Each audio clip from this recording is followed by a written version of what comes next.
next time for another... Oh no, this is dreadful, I can't do it.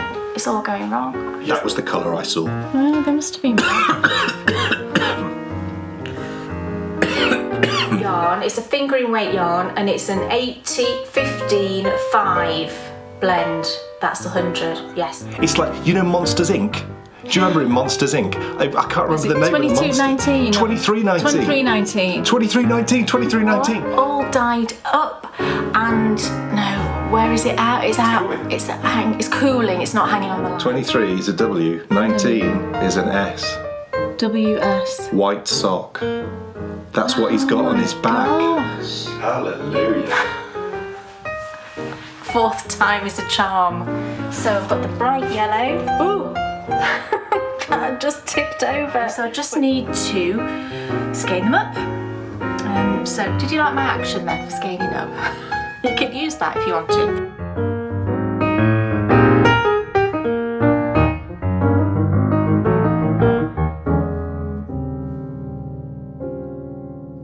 Welcome, everybody, to the Bakery Bears video show featuring my favourite colourways. Yes. Now then. Hello. Hello. I've said before, that was a fun hello. Wasn't it? I've said before that this is a big show, and scratch all of it. Every time I've said it before, because literally, honestly, there's no way that this show could be any bigger than it possibly is, because I feel like I've been through the ringer the last few months. Do you? And I know you do. Yes, yes, yes. For many reasons, Kay has finally released the pattern which she's been working on since the beginning of time. It's not, it feels that way. No. That's not to say November. that it's felt like a long thing. It hasn't. It's just that it has been such a huge, literally for weeks, months. It was like every waking moment was all focused.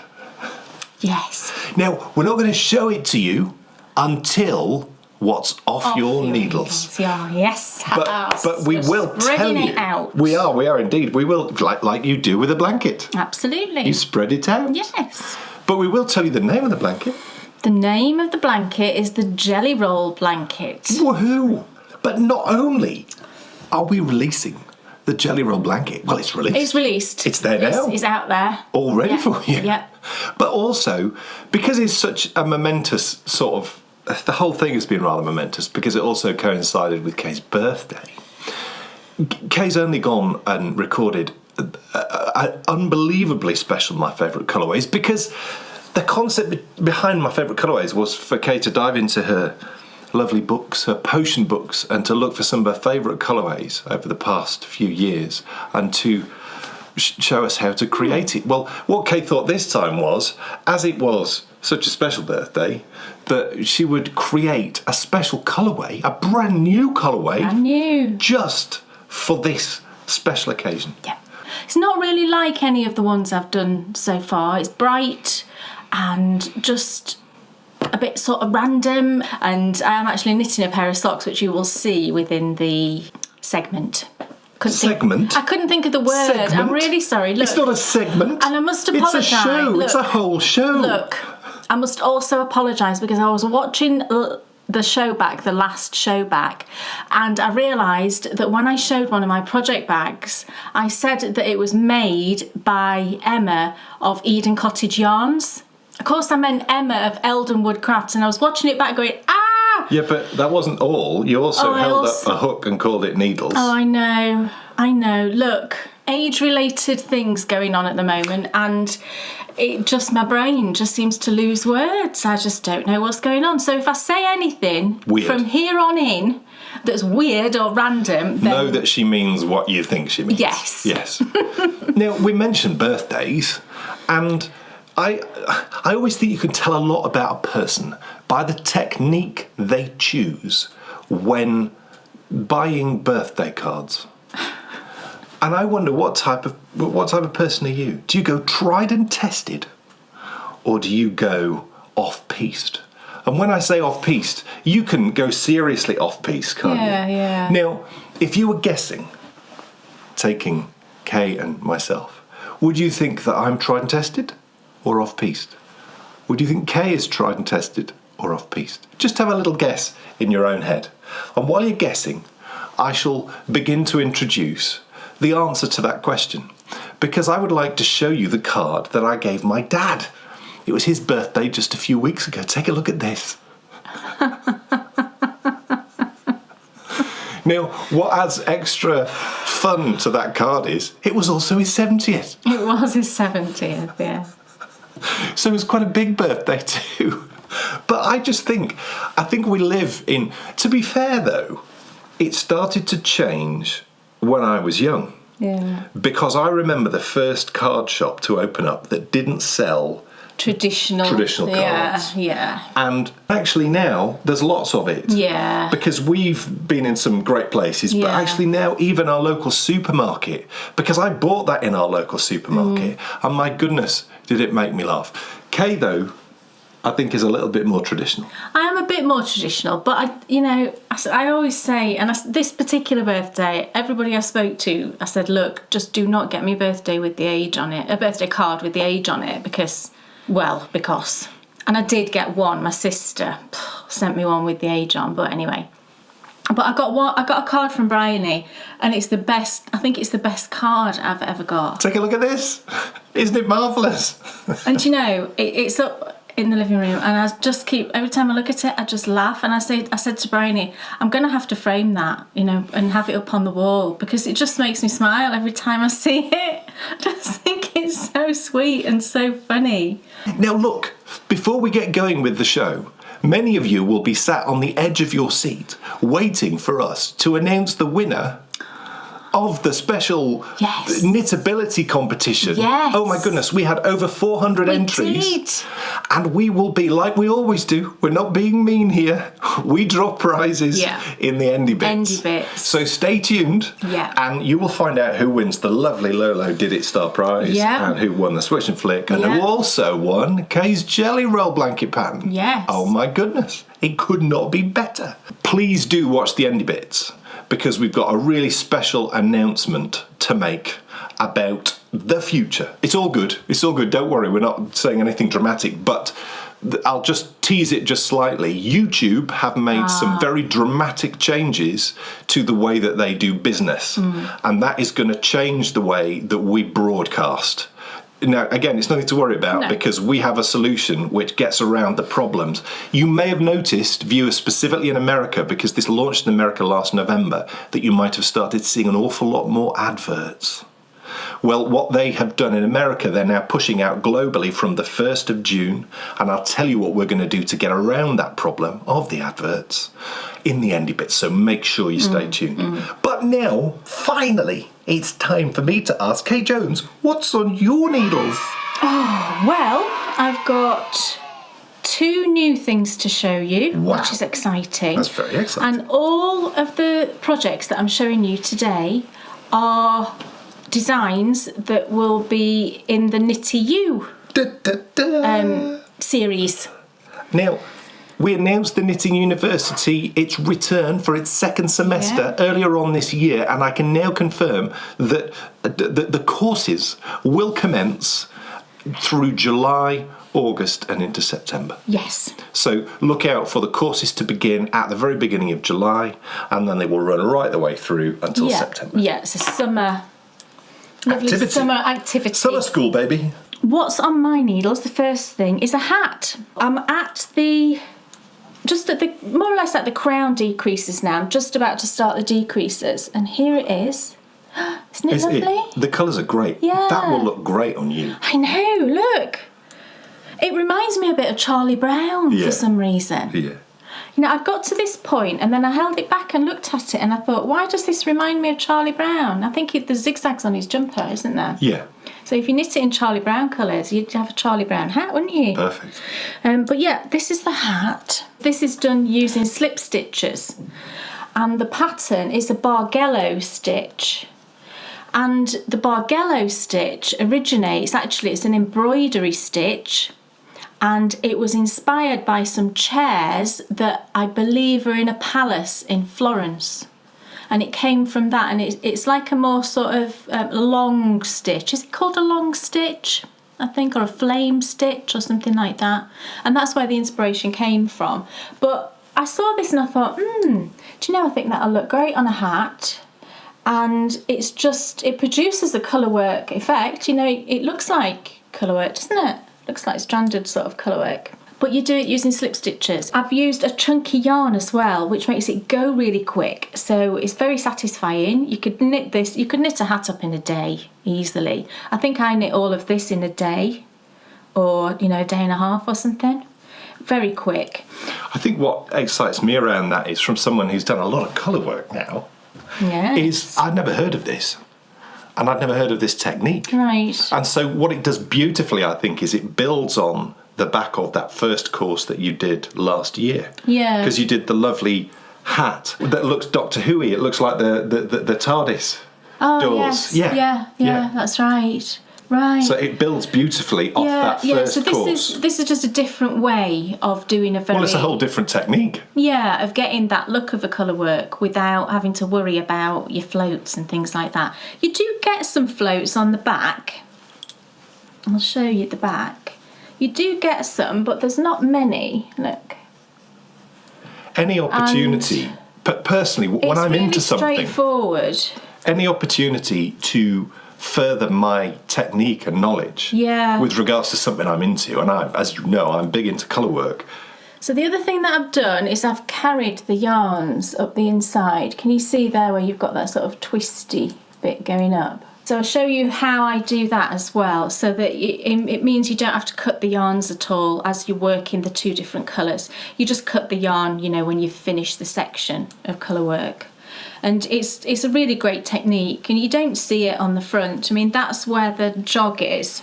And I don't think particularly the jog shows that much. No. There's my stitch marker. Yeah. It's down here. I think it looks cool. Yeah, I think it's really great. And I'm using yarns that I actually had in stash. I was just about to ask about those yarns, because I do think that they look great together. Yeah, I just happen to have these two colours, and I think they look really nice. Now, there's the benefits of having a good stash. Yeah, luckily I just happen to have these two. Do you think you bought them to use together? No, I don't think so. I can't even remember why I bought them. Can we ever remember why we buy random skeins of yarn? I'm using 2 balls of Stylecraft, but it's 2 different bases, but it's working out absolutely fine. The red, so this gorgeous maroony red colour, more like a wine colour, isn't it? Yeah. Is Bellissima Chunky, and it's Rio Red. And then this sort of colour, brownish sort of colour, is just their normal special chunky, just the sort of basic special chunky, and this is mocha. So the only difference between the two, the yardage is slightly different. Let me have a look. Oh, I'm having terrible trouble with my eyes as well, everyone. I'm going to the opticians next week. But the Bellissima, you get 145 metres. It's pretty much the same, actually. The special, you get 144 metres. Really, there's nothing in it. And yeah, there is. There's a whole metre. A whole metre. Someone's stolen a metre. That's not on, is it? The only difference, I mean, they both say they're 100% premium acrylic, but the Bellissima is softer than the special, definitely. And the twist is slightly different. The Bellissima seems to have that sort of very multiple strand going on, whereas the special just looks like a standard 3 or 4 ply. So the Bellissima is definitely softer than the special, but they're both lovely and soft. You know, it's acrylic, isn't it? They're both lovely. That's my hat. I'm on the crown decreases now. I'm just about to start them. And then what I will do for the Knitty U course is this is the hat that I will show you, and I'll say, look, this is what we're knitting. But then I'll switch the colours just to make it a bit more interesting for me to knit more than anything. So I'll have the brown as the main and the red as the contrast for the other one. And it's a fantastic little project. I really enjoyed knitting it. Knit up super fast, and I think it'll make a really lovely hat. I've done a size that I think will accommodate a lot of people. It's not going to be tight or anything. And you can change your needle size if you want it a bit bigger or a bit smaller. I'm using 5.5mm. So yeah, and I don't know quite what I'm going to call this yet. It might just be the Bargello hat. That's nice. Seems quite nice, doesn't it? And it also gets across the point of the course, teaching you this wonderful stitch. Yeah, and I really like it. And I would really like someone to do one in Charlie Brown colours. Yes. If any of you patrons out there are Charlie Brown fans and have got some chunky in the right colours, that'd be fun. Is it like yellow and black? I think so. Yeah, cool. Dan Jones, what's on your needles? It's my lovely jumper. It's the anniversary jumper. I haven't shown it to you for a while because I've just been knitting through the body. Look at that green. Oh, it's marvellous. Great. Do you know what? I'm interested in the differences in the effects that the Colourways has on the Let Lope yarn. Because I definitely find that this green is less sticky than certainly the black. Black, yeah. And also, to an extent, that browny oatmeal-y colour that The main colour. Yeah. Yeah, that's Just feel murky. that. I know it's still rough, but that is less sticky and it's less... When I showed you my Radari last time... There is a bit of a difference, I think. I spoke about the frustration I'd been having with the fact that this yarn just grips everything. And don't get me wrong, it still is really sticky. But I just find when I'm knitting with this, I've got... There's 4 balls of yarn in there. So I should, if it operated in the same way as the Radari yarn, which is still Let Lope, it's exactly the same, it's just different colourways, this should be pulling out yarn all the time, and it isn't. Right. So I do find that really interesting. It could also be different batches. Yeah. Because, you know, I suppose, you know, sheep are not always going to produce identical yarn every year, are It's they? not good enough. They're not going to, you know, there's got they're human things. They're natural, you know, they're animals, aren't they? And they're all different. And I can't imagine. So maybe it's just that, or maybe it's the dyeing, like you say, because the black is going to need a lot more dye, isn't it, to get that intense colour. Although that black has definitely maybe been there's an element of hit that. hard.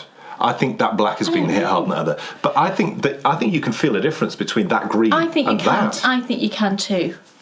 I think you absolutely can. The black does feel rougher. Now, than this the is a green. different black. You're right, it does. This is a different black to the other one because this is the Galaxy. This is Galaxy, isn't it? And it's beautiful because you can see lots of different colours in it. But it's still very black. It's very black, it's very dark. What you don't have with this is the problem of the splitting. No. The only one that I've had, the problem with the pulling apart is the plain black. So that does back up the theory that it's been hit harder with dyeing stuff. We're bound to have some lovely Icelandic person out there who Specialists. might know. Oh, Yes. I'm sure. Yes. Now, I'm going to let you in to a secret. I'm a bit worried that I knit the body a bit short on the Radari. Oh, really? Now, Why? No. I did it as per the pattern. You added some length, didn't you? I'm sure you added some length. I certainly didn't underdo it. No.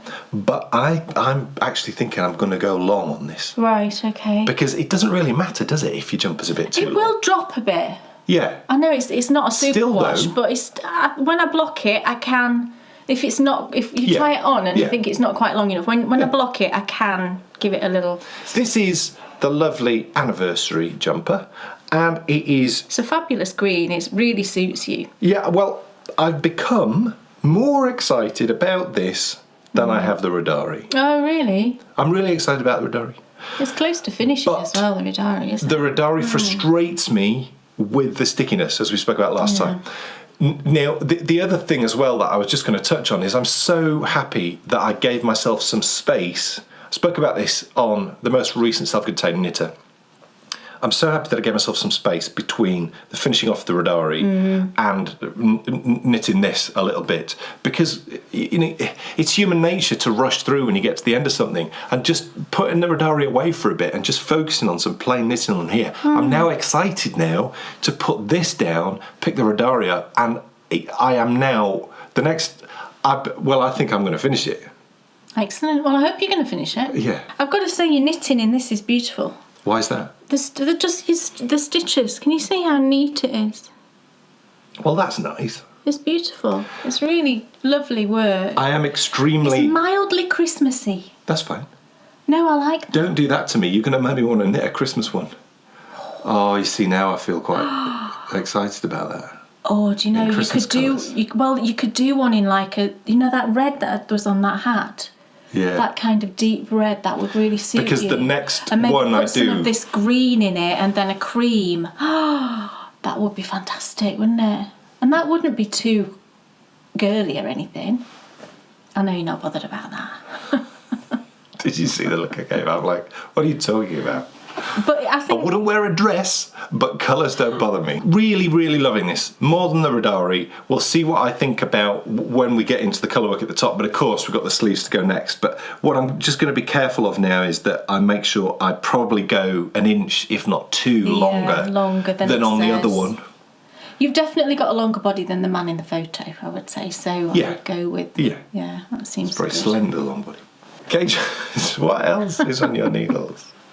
Right, the next thing I want to show you is another Knitting University project. Yes, this one is incredibly fun. Oh, yes. So let me just get out all of the yarns. Picking up most definitely on the sock courses that you did. Yes. And taking it onto the next level. Yes. Oh, yes. This is a pair of socks using DK weight. And just for fun, I've thrown in a strand of mohair as well.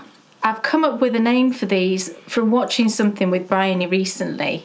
And I'll tell you what that is as I talk it through. I'm on the foot of the first sock and I'll pop it on a blocker. I can do that because it's on Magic Loop. Some people don't like mohair, don't they? Yeah, no, some people don't like mohair. I know that, but... Can't you replace it with something else? Well, you could. You could. I'll tell you about that in a second. However, this is on your feet.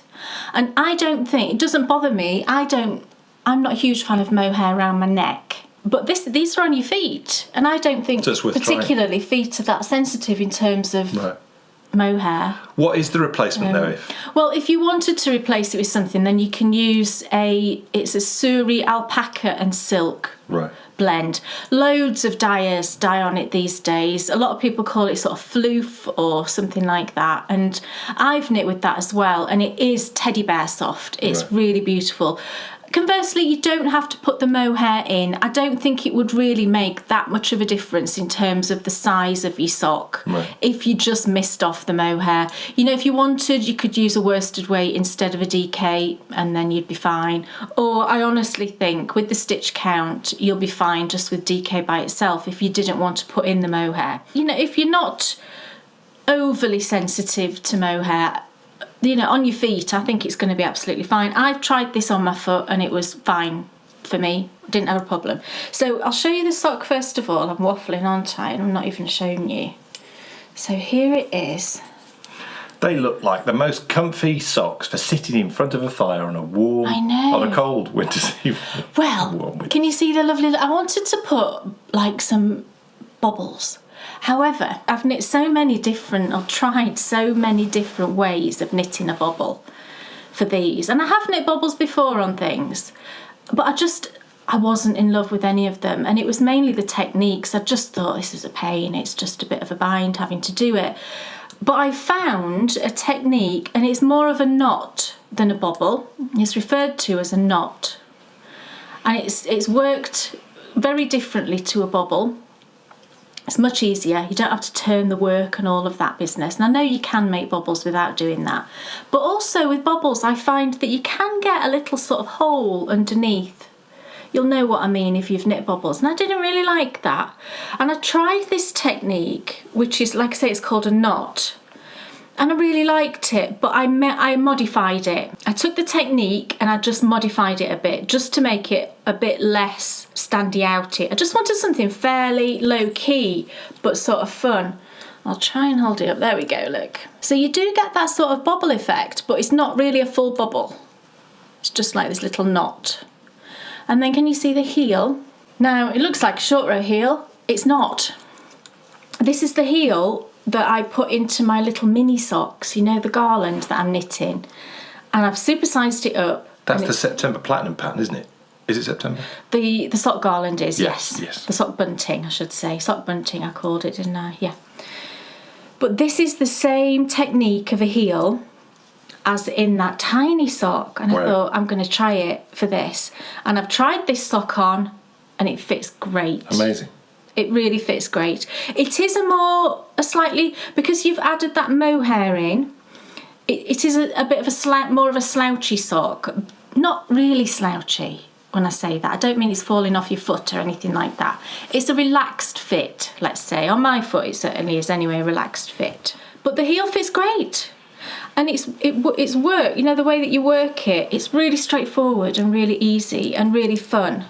And I was trying to think of a name. You know, this is a technique that I found that's openly out there in the world. You know, I don't really even know what it's called, but it produces a heel that looks like a short row heel, but it's not a short row heel. You do it with increases and decreases. What I did was I drew out the shape of the heel that it creates as you work the heel, because you work the heel just on one needle. The shape it produced looked like a butterfly. So I've called this the butterfly heel, which I think is quite nice. So this is now my butterfly heel. So it's DK weight, held with mohair, these cute little knots on it, and I will just use the contrast for the heel. The rest of the sock will be in this lovely sort of neutral shade. So the yarn, you're all like saying, what yarn is that, Kate? Yes. Gorgeous. This is the yarn. I did a review of this recently, actually, for our patrons, so you might have seen this yarn already. It's Sirdar Snuggly Cashmere Merino Silk. Wow. Double knitting. Isn't it lovely? So I've got this gorgeous shade, and then I've also got a cream. And the two shades, the names are fantastic. This is what drew me to the yarn, to be honest. It's funny, isn't it? The things that that draws I'm very you. Drawn to the names. I think everyone will have a thing, won't they, with regards to... Yeah, there it is. So the sort of mushroomy colour is called Enchanted Castle. Can you see that? And the cream is Snow Queen. It's like all fairy tale themes. Isn't that lovely? And there's 50 grams in each ball. Makes me think of pantomime Snow Queen. Yeah. 50 grams in each ball, and it's 116 metres per 50 grams. And the blend, you get, oh, here I go again, 75% extra fine merino, 20% silk, and 5% cashmere. It's gorgeous. It's so soft. Wow. It's really absolutely, you know, it would be fantastic. I kept thinking, oh, a blanket and that'd be amazing. Baby clothes, fantastic. And I just got this, I think, from Wool Warehouse. Or a jumper. It's got Speaking a lovely... of jumpers, actually, there's not a pattern for this. Do you like my jumper? This was a present from me to Kay for her birthday. Do you love it? I love it. Look, when the cuffs are down, look, it just looks like a plain jumper. But the joy of it is you cuff it over and you get these beautiful cuffs. Amazing. And it's got a cute little hood. That actually is wearable. How often do you get hoods that aren't wearable? I mean, it looks really cute. Do I look like a Star Wars character? You totally do. What we loved as well was... Oh, look, it looks like I've got a really big head because of my bun. Certainly do look like a Star Wars character, like a Jedi. Don't I? Yeah, like a Jedi. This is the same... It's honeycomb. Which is on the front of my... Yeah, and I've done it before. Yeah, on my grey tank top. Yeah, so it's honeycomb cable, and then it's got all of these other beautiful cables. And I love it. I had it on yesterday, got it on today. I want to live in it. Thank you, weather, for allowing me to wear this on my birthday. When you consider, looking back over the years recently... Yeah, it's been really warm on my birthday.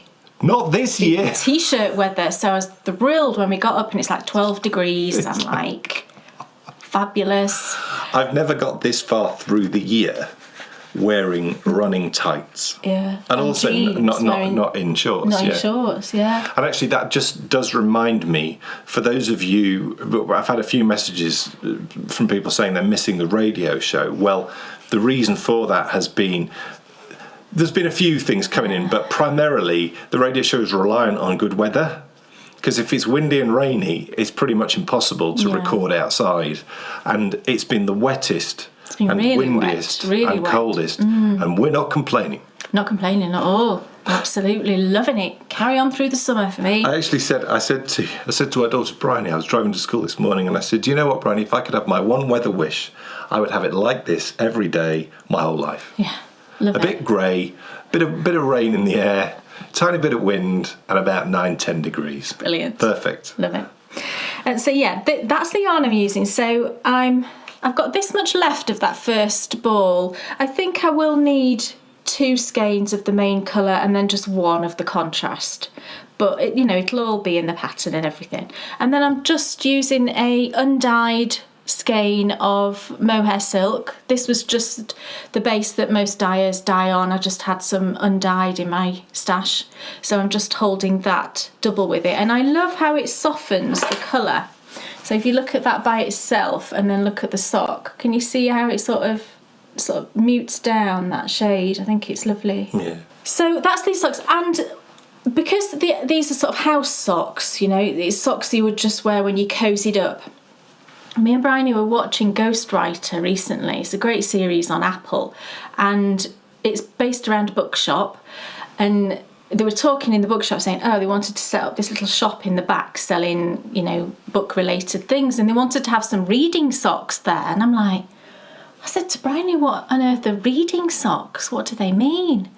And I googled it, and all I got was socks that had references to reading printed on the socks. So maybe that's what they meant, but I thought they meant like fluffy, cozy socks that you would put on when you're just about to read. That seems a weird thing, doesn't it? But I loved the concept, so I'm calling these, something that they might be sort of fluffy reading socks or something like that, because I just thought that was a really nice cozy thought to think, I'm going to go and read my book, and I'm going to put on my reading socks and get all cozied up. So I think that would be lovely. So that's those, and I think I'm using 3.25. It's either, or maybe it's 3.5mm. I can't remember. It'll obviously be in the pattern. I'm continuing on with my lovely Unnamed Cowl, and it's just wonderful. Everything about this project is great, because I love, one of the things that I fell in love with knitting was when you do double knitting, you look at what's appearing underneath your needles and you're like, oh my goodness, I can't believe that I created that. And it's like this work of art that's appearing before you. And initially I only got that sort of kick when I was doing double knitting. And since I've started to really get into colour work and do more colour work and do more complex colour work, I now get the same thing then. And you're like constantly, oh my goodness, that looks so gorgeous. And specifically, this section here is just amazing. And it's because the yarns are so close together. Certain things pop out and other things are a bit more muted. But I love that section. This section's fun. But this is the bit that I've been working on really hard. And this is really quite challenging. And it's great fun. It looks a bit like shamrocks, I think, yes. now that he's done it. It's like 4 hearts. You can totally around, see. like that. Yeah. And there's the 4 hearts. I think when you look at it, it's like a shamrock, which I think is lovely, isn't it? A 4-leaf clover type thing, yeah. I think it is the most challenging, this section, the most challenging colour work I've knitted. Right. It's different to the Inga Hat. The Inga Hat, it's just long repeats.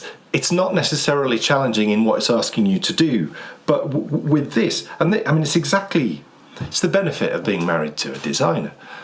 What I really wanted was something which is going to work out my ability to carry the yarn over long distances, and there's some really long runs in here. And that has been wonderful, because I've never been very good at that. And I think that's the hard... Would you say that's the hardest part? Yeah. Well, you've got to catch the floats. Yeah. I hate doing that. And catch it in such a way where it's not going to pull. Yeah. So you still get a decent fabric. And I think I've actually done a better job here than I did down here. But that might be because this is more regular, I think. Well, I also think I learnt a lot doing this. I really did feel like I learnt a lot. It'll block. I think that'll block okay then. What's going to be great is seeing how this looks when it's up here. Yeah. Seeing if I actually have learnt anything, or if I'm still rubbish. Yeah, once he's worked through this sort of, let's say, clover section, then it'll repeat it, but backwards. So there'll be another one of the little bubbles, and there'll be another one of that, and then repeating. So it'll be sort of flipped. It is a great project for me. It really is. It couldn't be better for what I need it to be, and that is keeping my colourwork technique really good, so that when I'm knitting the yoke of the Redari, which I'm on with right now, that then means I'm doing it to the best of my ability. That's the mistake I've made. I made that mistake with the Claire Quat, and to an extent I was so sort of young in my abilities when I was doing the Solia. Actually doing this whilst doing that means I'm doing like a way better job than I would have done. You're going to say about the yarn? Oh, the yarn. We have got another ball of the main colour now. I did find another ball, although they sent me the wrong colour first of all, didn't they?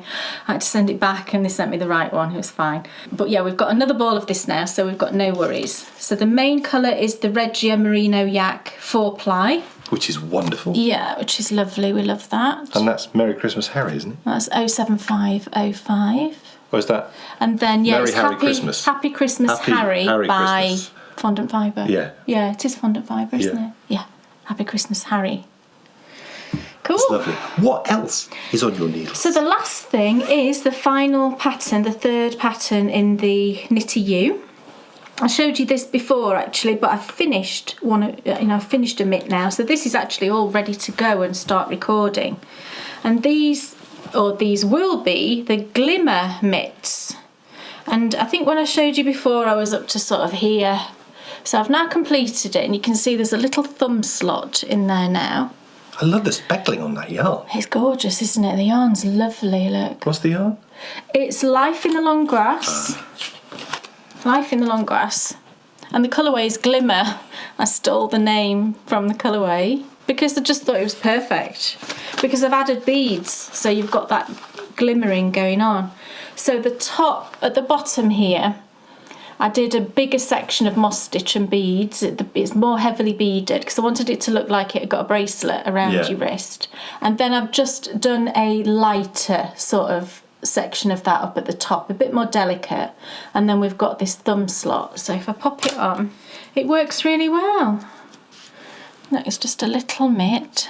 That's so pretty. Yeah. And we've got picot top and bottom. So the techniques in this, we've got picot, we've got the beading, and we've got this thumb slot. So I created this using a technique that I actually used in my moon dust pattern for the button. Yeah, do you know the big button that's on the moon dust? And it's a 1-row buttonhole. Right. It's a really great technique. So it's really easy to do. It's done all in that 1 row, and then you just carry on knitting. And it produces this really neat, I think, little thumb slot. And you can, if you want to, I'll give you details when I'm talking through the design. If you need that to be a bit bigger or a bit smaller, it's really easy to modify the size of that thumb slot. But that size seemed to work for sort of my normal size hand, I would say. So, and I blocked this. So it's all, and it's really, I mean, they're really sweet. And again, it's a quick, I think I used about 20 grams for one mitt. So you could use, if you've got a leftover, from some socks, sometimes I quite often have 40 grams left over. You'd have enough to make a little pair, so I think that's lovely. And both are knit the same way. It fits on both hands, it's sort of reversible. So I'm knitting them on, I think, 2.5mm. I'm sure it's 2.5mm is what I'm using for that. Just to give a slightly more, I don't need them to be as tight a gauge as socks. But 2.5mm just gives me a nice gauge. I get about 8 stitches to the inch on 2.5mm, which I think is fairly sort of average. And I think I was super pleased with how they turned out. And I've done there's various ways you can create a picot actually, but I've used the technique that I prefer and that I think gives the neatest picot, because with some of the techniques you can end up sort of, I think you can see on the front side, you can kind of see where it's been sort of folded over and attached. You get like a little fold, if you like not even a fold. You can just see a line, I think. So I've done it the way that I prefer and that I think gives the neatest little picot. It always seems like, I know it seems silly, but just speaking from, I suppose, an intermediate knitter position, I look at something like that and I think it looks really hard. No. Isn't that funny? I think it's because of all this intricate business going on. It's the perfect, to me this seems like, it's not difficult. It's like the perfect follow-on. Don't do anything difficult, do I? I don't think. Well, I don't think. What I mean is, I think it's the perfect follow-on from if I'd gone through the sock courses from last year, this is the perfect next step. If you can knit a sock, you can knit this. You know, okay, you might not have done beading before, but it's really easy. But you will have by the end of the course. You will have by the end of this, and I'll show you how I attach the beads using a crochet hook, which I think is the simplest method, and I know a lot of people do it that way. I use this teeny tiny one, I think it's 0.6mm, but I think anything, as long as it fits through, as long as you can slide the bead over the top of the hook, you're fine. You know, and I'll show you exactly how to attach them. It's really easy, honestly. It's dead straightforward. And I'm using these triangle beads. They are size 5 Miyuki triangle beads, and this colour I'm using is clear stroke silver. And I tell you in one, you know, part of the course, oh, it matches my nails, look. I've got beady nails. I tell you exactly how many beads you're going to need as well, because I've counted them. Now, correct me if I'm speaking completely out of turn here, but to my mind, by looking at this... Don't you put your hand in. No, I'm not going to. I would sort of think that, well, if I can do that here, that then would mean that... Would you ever get a finish like this on the end of a sleeve of a jumper? Oh, you could do easily, yeah. You could do, or you could put it on the cuff of a sock as well if you wanted to. So what it would do is... Because, I mean, that's maybe something that, speaking personally, my knitting is more... Route 1, you know, it's more, you know, cast on, knit through, finish. There's not a lot of this, like I wouldn't have a clue about a picot edge. Right. And is that French? It must be, mustn't it? I would imagine it's French. It sounds French, doesn't it? I wonder what that means, What it picot. means, yeah.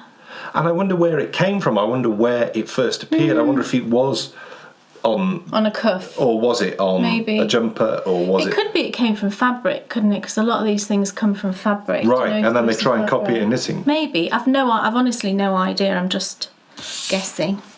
Now, Life in the Long Grass to me seems like a yarn which has always been part of our. Oh, I love it. I've got some more. Why do I have a feeling that one of your very first yarn reviews was Life in the Long Grass? It could well have been. That one's a Life in the Long Grass. I love her yarn. It's an Irish I've never seen speckling yarn. Quite so delicate. It's beautiful. Speckling's gorgeous. I've got this one set up there that's called Prairie. That's just lovely. My speckles are gorgeous. When did you get that one? Fairly recently, maybe last year sometime. Right. And I think you can order from their website, but I think you can also get it from Loop in London. They do stock it, I think. I think I got a couple of these from Loop.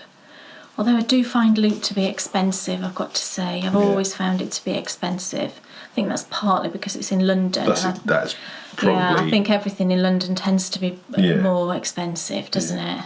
Would not want to live in London. It costs an absolute fortune. It's lovely yarn, gorgeous, and it just, you know, it's beautiful. It's working. What's the base on that? It's just 75/25. Right. Standard sort of sock yarn, which I love. I love that base. It's hard wearing. You know what you're going to get. Knits lovely and smooth. Pretty much every stitch pattern I've ever knit, I think any stitch pattern I've knit, to be honest, with 75/25 shows up really well. Cables, lace, colourwork. If you wanted to, fingering weight, I think would be great. So. Ladies and gentlemen, it's time to head back to the dye studio. And as we said at the start of the show, as today is such a special show, with the launch of the jelly roll, and it was Kay's birthday. I had to have a lie down yesterday. Yes. It was my birthday yesterday as we record this, and seriously, it's all too much. I had to have a lie down. So to honour this special occasion, Kay thought it was time to do something extra special. So let's sit back and relax and enjoy another very special My Favourite Colourways.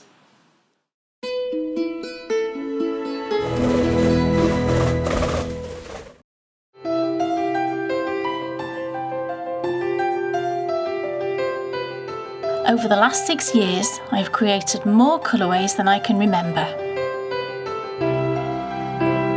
Hidden away in my library is the little book that contains nearly all my secrets. But which do I like best? Well, I thought it would be fun to find out, so in this show, that's what we're going to be doing. I'll be taking you from undyed skein to finished colourway, because it's time for us to discover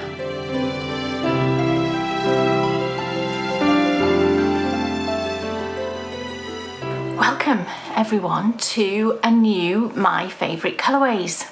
Now today is very special because I have created a brand new colourway. This is something I've never done before. Well, I say I've never done it before. I have dyed it up once because I wanted to make sure that it looked like I wanted it to look. But it's a brand new colourway. I've never dyed it before this time. Never sold it, never done anything. So it's brand new. And the reason I've created a new colourway is because it's to celebrate my birthday. Now, as I'm recording this, it's my birthday tomorrow, but when you're watching this, it will have been my birthday a couple of days ago. And it's a special birthday, so I thought, you know, I wanted to kind of let it pass by, but it's the wrong thing to do, isn't it? You know, we should celebrate our birthdays. So I thought the best way for me to do that was to show you how to create a brand new colourway. Now, when I thought about what I wanted this to look like, I just had in my head I wanted it to be lots of colours, bright and fun, and just something really nice to knit up. And I wanted the sort of colourway where, you know, you knit a few stitches in one colour and then another colour will appear, and then you get to knit maybe just one stitch in that colour, and then, you know, you'll knit a few more stitches in a different colour and then a new colour will appear. Just something that really sort of keeps the knitting needles going. You just want to do one more row just to see what it's going to look like as it develops. So it's a variegated colourway, and I use 4 different colours. And I'll show you in part 2, I have actually started knitting something with this colourway, so you'll be able to see what it knits up like, which I think it's a really important thing. It's probably the most important thing for me when I'm dyeing yarn. I want to make sure that it's going to knit up in the way that I want it to appear. So, you know, you might buy a skein of yarn and it will look beautiful in the skein. And I've done this many times. It looks absolutely gorgeous in the skein. And then I knit it up and it either it might pool, or you might get a sort of swirly stripe thing going on. That can be lovely, but it's sometimes not what I want out of a variegated yarn. So this one, I've knitted, you know, I'm knitting it up, and it is knitting up exactly how I wanted it to knit up, which is brilliant, and it's fun and it's pretty, and I think it just reflects me. It's, you know, if you know me well, you'll know what my favourite colour is. It's quite a lot of that colour in this particular colourway. So what have I called it? I had a big ponder about this, and in the end I've just thought, well, do you know what? I'm just going to call it 1971. Let's leave it at that. I think it's obvious then why I've called it 1971, and that tells you exactly how old I am. But there we go, you know, let's celebrate it. So I wrote it down in my book as I dyed it up the first time. I jotted down exactly what I did. It's actually a really straightforward technique, and it's nice and relaxed to do. It's not complicated. It's quite quick, which I think is brilliant, and yet it produces a really pretty yarn. I think so anyway, and I hope you think so. So 1971, here we come. Oh, wouldn't that be good if we could just time travel back? I was actually just talking to my mum on the phone, and she told me I was born at 9:20 at night, and she told me the whole story of my birth, which was really nice. She's never told me that before. So, I mean, that was really nice. She told me exactly how it happened. I was the last of 5 children, so she got a house full of children when it happened, and, you know, that was really nice to hear. So 9:20 in the evening I was born, in a hospital actually that's no longer there. I'm telling you far too much now. I'm waffling. So let's move over and I will show you what we need to dye up our 1971.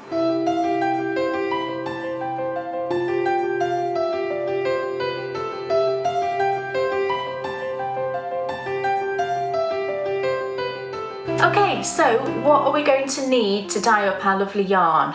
All the usual things. So first of all, what should we start with?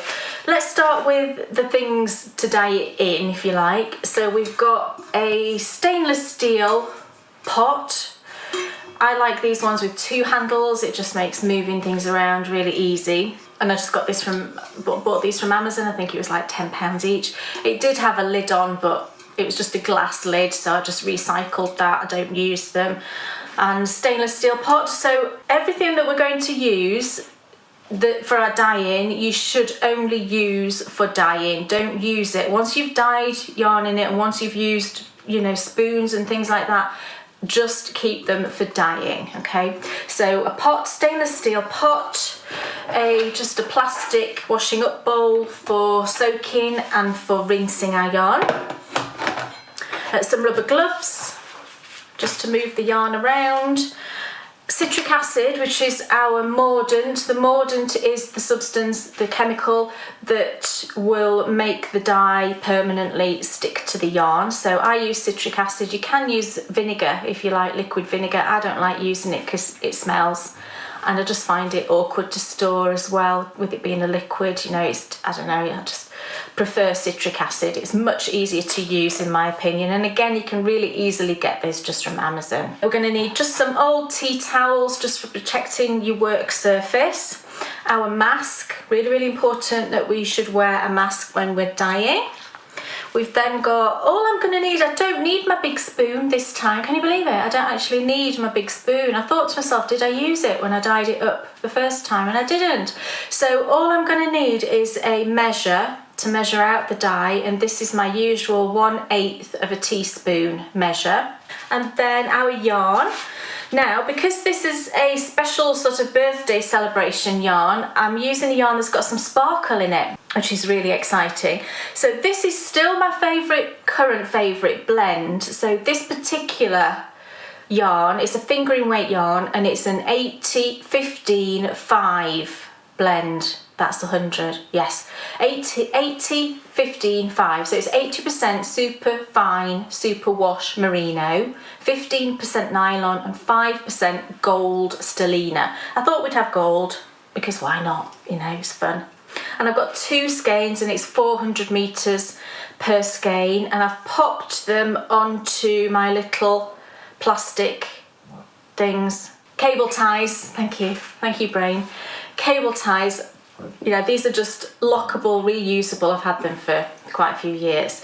So that's all ready to be soaked. I've got my dye book with my recipe in. And then I've got the dyes. Now, this is the first time actually that I've dyed up a colour, and I'm using 3 different brands of dye. And I think historically I've usually used jacquard, and then sometimes I'll use landscape dyes. But this time, it's just because it was the right combination of colours, I'm actually using 3 different brands of dye. Now, I've said before, if you can't get the exact brand to match to the exact colours that I'm using, just find whatever looks the closest to you, and you're gonna get an approximation of what I'm dyeing up now. So don't worry if you can't get exactly the same colour. I'll kind of tell you the type of colour it is when I show you, in case you can't get the actual brand. First of all, I've got 2 landscape dyes. And the first colour is, this was a new one. I bought some new landscape dyes just to try recently. I just got these small trial pots. And this was one of the colours, and it's opal. It's kind of like, I suppose the nearest normal colour, if you like, would be a turquoise. But it's not quite turquoise. It's a bit more kind of sea sort of colour. It's hard to describe, but you'll see when it goes into the pot. But that one I'm using is opal. And then the other landscape dye I've got is galah, and I have used this before, haven't I? Because I spoke about the bird, the galah bird that's on the pot. And this is just like a hot pink, so bright hot pink. And then I've got a Dharma dye, and the Dharma dye is peach blush. So really, I mean, I think this is like a proper peach colour. So if you can't get peach blush, then whatever equivalent shade of a peach colour. But I'm using Dharma Peach Blush. And then a jacquard is bright yellow. So that's our 4 colours. And I've gone through everything. Yeah, that's everything we're going to need. So let's get dyeing.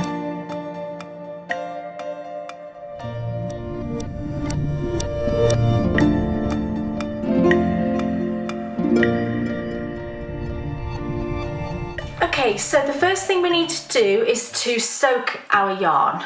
Now, this part is just slightly different, and I think I've spoken about this before, but it's worth saying again. Because this yarn has stellina in it, it's got that sparkle. If the yarn is in contact with the acid, with the citric acid, for a long period of time, it can actually dull the sparkle. So what I do when I've got a sparkle yarn is I actually just pre-soak it, first of all, just in plain water. So all I've got here is a bowl with some nice warm water from the tap. And that's actually just made me think of something. I will just say this. Sometimes, depending on what your tap water is like, you know, some regions, I'm talking about the UK here, and it must be the same, I think, in other countries, but some regions have hard water, some regions have what we call soft water, and that can affect the outcome of your dyeing. So sometimes, you know, if you think, oh, it kind of looks different to that other person's or whatever, it can sometimes be because your water is different that you're using. So I thought that was just worth mentioning. So that's the yarn in there, and what I will do is I would just leave this to have a nice soak, so probably for about 30 minutes or so. You know, you can leave it for an hour or whatever, it's fine because it's just plain water, it's not going to do it any harm at all. But what I will then do is just literally sort of 5 minutes or so before I'm going to start dyeing, I will just lift this out. I'll add in a tablespoon or so of citric acid and just give it just 5 minutes so that it's had a little bit of a sort of pre-soak with the mordant, with the acid, but it's not enough to do it any damage. So I'm going to let that soak. I'll give it that sort of half an hour. I'll then add in some acid, just give it another 5 minutes, and then whilst it's sort of having its little soak here, I'm going to get everything else ready, and then we can crack straight on with the dyeing once this has had its soak.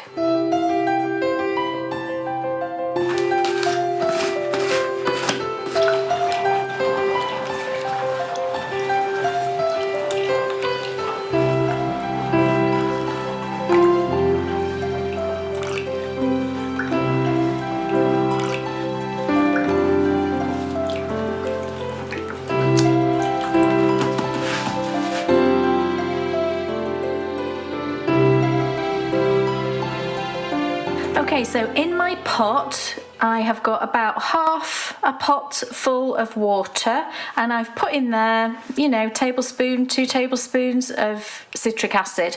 I tend to err on the side of a bit more is better than a bit less. So I've put in almost 2 tablespoons, which is probably too much, but I've never found that to be a problem. And this is just heating up. You can probably see there's a bit of steam coming up there. And now I'm going to get my yarn, I'm going to pop it into the pot. So I'm just going to squidge that because I don't want to transfer too much of that water into the pot. I don't want to change the sort of level of water in the pot. And then I just give it a shake out so that it's not all, because you can see when it comes out of the water it's all kind of clumped together. So give it a shake out just to loosen all of those strands. And then as I put it into the pot, what I want to do is I want to make sure that I've got different areas of the skeins exposed on that top surface. I don't want to just, I'll show you, I don't want to just put it in like this. If I was just to put it in like this, all that I've got there is that top section of both skeins showing here. What I want to do is I want to expose like the sort of inside of the skein and the back of the skein, just so that I'm going to get a more random distribution of colour. And I find that this really adds to the, you know, the sort of randomness of the variegation. So once it's in the pot like that, and I've kind of jiggled it as I've put it in, I'm actually going to go in and just pull up a bit of the yarn from underneath and sort of move it to the top. And these bits here that are sort of, you know, over the tie, I sort of go in there and just maybe turn a bit over like that. And then that way, I'm going to make sure that I'm going to get some of the colour on the inside of the skein as well as that outside. So just sort of really mess it up, if you like, really jiggle around with it, just so that we're going to get sort of as random as we can. You can't ever guarantee anything with dyeing, I don't think, but apart from like a solid, I think that's probably sort of messed up enough. So now we can just lay that in, and I've got, because we've just got half a pot of water, it is laying on the surface, but I've got a nice sort of exposure of yarn showing through there. So now I'm just going to crank up the heat just to make sure that it's at a good temperature before we put that first dye in. And to be honest, I usually just stick my finger in, and I can tell when it's hot enough. It should just be, you know, if you just do that, don't burn yourself obviously, but if it feels really hot to the touch, you're fine to go. It doesn't have to be a rolling boil, as long as it's sort of, you know, as hot as your finger can manage. Okay, so it's nice and hot now. You should be able to see steam rising off there, but it's not boiling. We don't want it to be boiling. So I'm ready to put in the first colour. So the first colour to go in is the opal.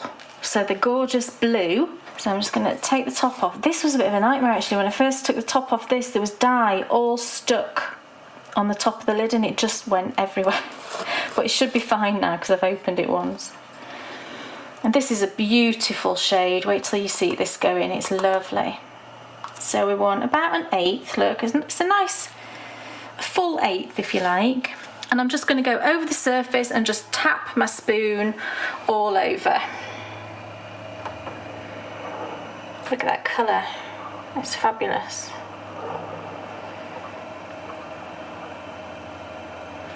And you know, we want some areas we want to have a bit more sort of concentration than others. And straight away I'm going to use my little spoon and I'm just going to push that in. Just onto the surface. Don't go sort of all the way down, just onto the surface. And what that will do is that will give us some areas that are quite intense where the dye's landed, and then some other areas where we just get a really nice, more gentle sort of blue. And now we only really need to leave that for probably a couple of minutes, because we've got not that much dye really compared to how much yarn is in there. The water's nice and hot, we've got plenty of mordant in there. It will suck into the yarn pretty quickly.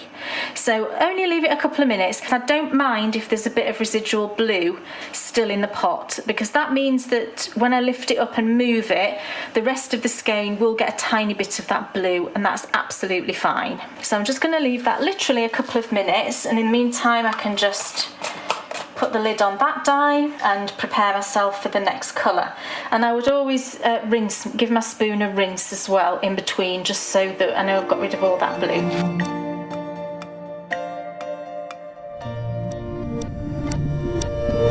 Okay, so that's just had a couple of minutes, and we're now going to lift the skeins up and just give them a move around, a little shuffle.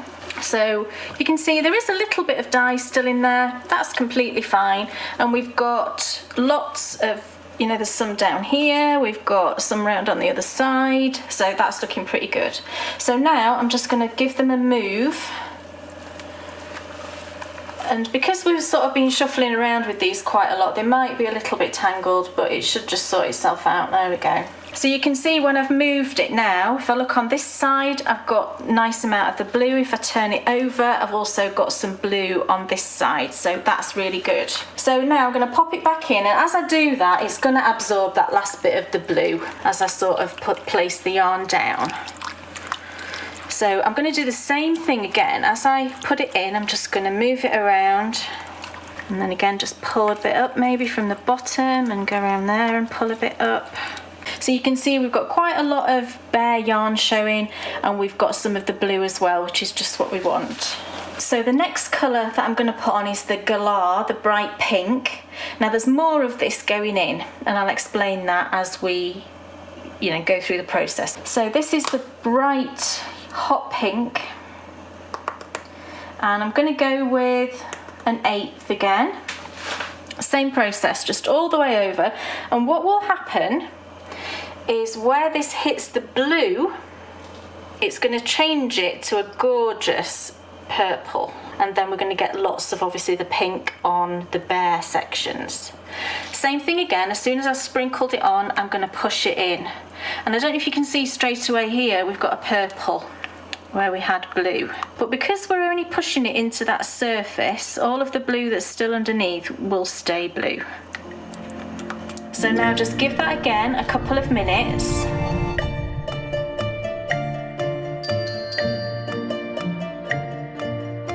Okay, so it's time to move the skeins again. And can you see, can you see it? We've got that gorgeous purple here, we've got the beautiful bright pink, we've got a softer pink, and we've still got the blue down here. But because it's me, I want more pink, so I'm going to put on another layer of pink. So just give that a little shuffle again. So pop that back in, and there's still a bit of pink in there, that's fine. And I'm going to put in another 1/8, about the same amount of the pink again. Exactly the same, just nice and freehand and relaxed over the surface. And then just give it a little push down. So that's the last of the pink gone in. So I'm going to give that again another couple of minutes just to absorb in, and then we'll move on to the next colour. Right, I'm going to move it now, so that's all of the pink on. And once again, you can see there's some pink in there. Don't worry, that's fine. And drop it back in, and we've got lots of lovely pink in there now, but you can see we still have areas where we've got that blue, which is lovely. And lots of soft pink and lots of bright pink, and we've got purple. Gorgeous. So, drop that back in. The next shade going in is our peach blush. This always looks a bit funny, I think it looks a bit brown in the tub, but it's definitely peach. Just go underneath and get it, there we go.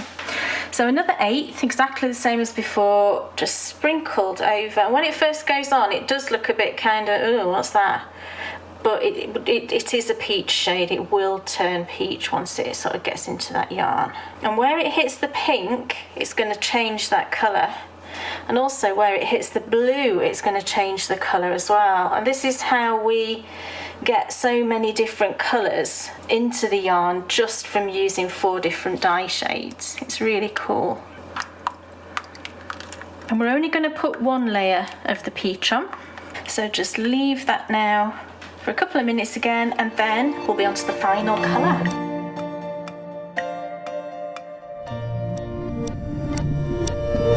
Right, we're on to the last colour now. So once again, just give it a little move and drop back down. And the last colour, as with a lot of my colourways, as you probably know by now, is a yellow shade, because adding yellow as the final layer just changes so many of the other colours that we've put in. It's really fantastic. So I've got the bright yellow, so I'm going to put in about, it's more of a flat 1/8, you can see. It's not a great big moundy 8, just a flat 1/8. Exactly the same again. What's going to happen here, you know, if you know your colours, as soon as it hits that pink, we're going to get a lovely orange shade.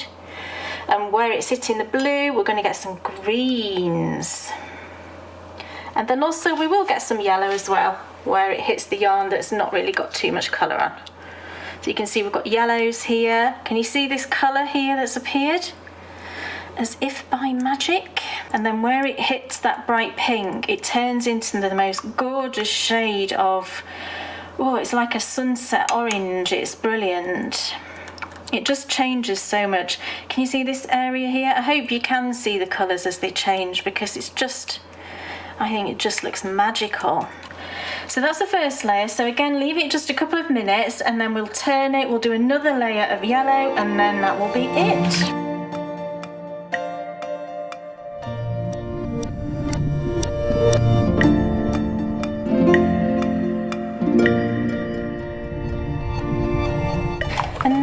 I'm going to turn up the heat a little bit, and as soon as I start to see little bubbles, you know, and you can hear it start to simmer, then you can turn it off, and we're done. And then I'm just going to pop it outside to cool.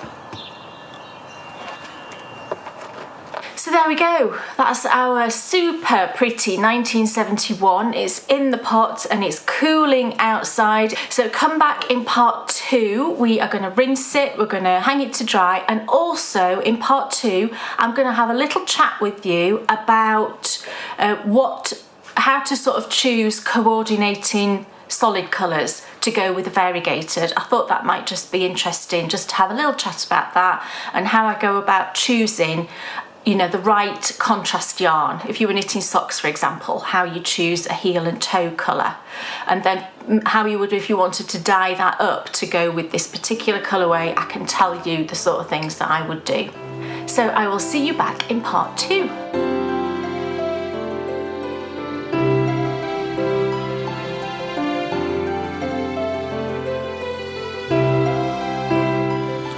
Now, I've got to be honest with you. That colourway reminds me of dolly mixtures. I don't think you mean dolly mixtures. I think dolly mixtures are more pastel coloured. When I used to buy dolly mixtures in a paper bag up at Baxter's at my grand's, buy some dolly mixtures, look in, that was the colour I saw. Right.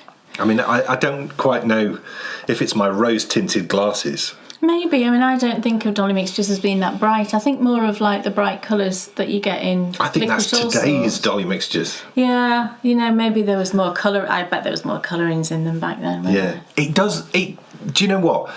When I saw that, when you created it the other week and you saw it on the line, it's like, oh my goodness, that's bonkers. It is. It knits up. You'll see as well. I'll show you it knitting up because I'm knitting a sock with it, and you'll see that in the second half. Knits up fantastically. Fun. It really does. I literally... grammatically correct, but you know what I mean. I cannot wait to see it knit up, because let me tell you, it looks just beautiful. Yeah, the perfect pattern as well for it too. But that's all to come in part 2, because finally the moment has come. Oh yes, we teased it. You know, you're not going to show it now. I am going to show it, but I've got something. I've finished something else as well. We teased it, but you've got to wait longer. So I know you're all going to skip through this bit, but here's some socks. You don't care about these. Kate Jones, what's off your needles? So the first thing I finished is a pair of socks for Bryony. It's these lovely blue socks. Do you remember? These Mr. Fisher? Yes. Yes. So this is the Mr. Fisher pattern, one of my designs that I've put into these scrappy blue socks. And I love them. There's only one yarn that I regret putting in. Can you see? It shows more on this side. Can you see that pink flash in the blue? I mean, what is that all about? What were you thinking? I don't know what I was thinking. I just thought it was blue with some little pink speckles. I thought that'll be okay, but no, that's how it knit up. But I was... So, hold on a minute. That blue yarn there... This one. ...has got that pink in it? Yes. Right. So if you were knitting that in a full sock, it would swirl like this. Everybody knows how I feel about things like this. Well, however... Look. I persevere. I just thought, do you know what? I'm just going to carry on. I'm not going to rip it back. I can't believe that is a colourway. It is a colourway. I honestly thought... Well, here's the other one. Look, can you see? This is how much of an idiot I am. I thought you've added in the pink and then thought, oh no, that's a mistake, and changed back to the blue. No, the way it was dyed, it was a mini skein, and the way it was dyed, when you look at the mini skein, it's blue all the way around, but then you just get a little chunk that's pink, like that.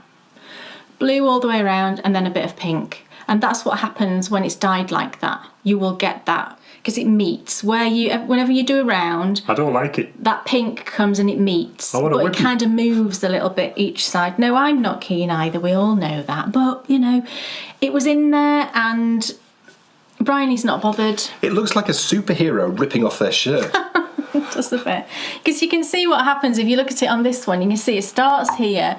And then if you look... There we go. What was that sound effect? That was like it going round. Did you not like my sound effect? I thought that was pretty good. Get ready for another sound effect in the second half of... Oh no, it's not a sound effect. It's a hand movement for scaling up your yarn. I just need to skein them up. This is a corker. It's coming later on in the show. I'll deal with you later. So yeah, this pattern is Mr. Fisher. See What did you do? What did you do?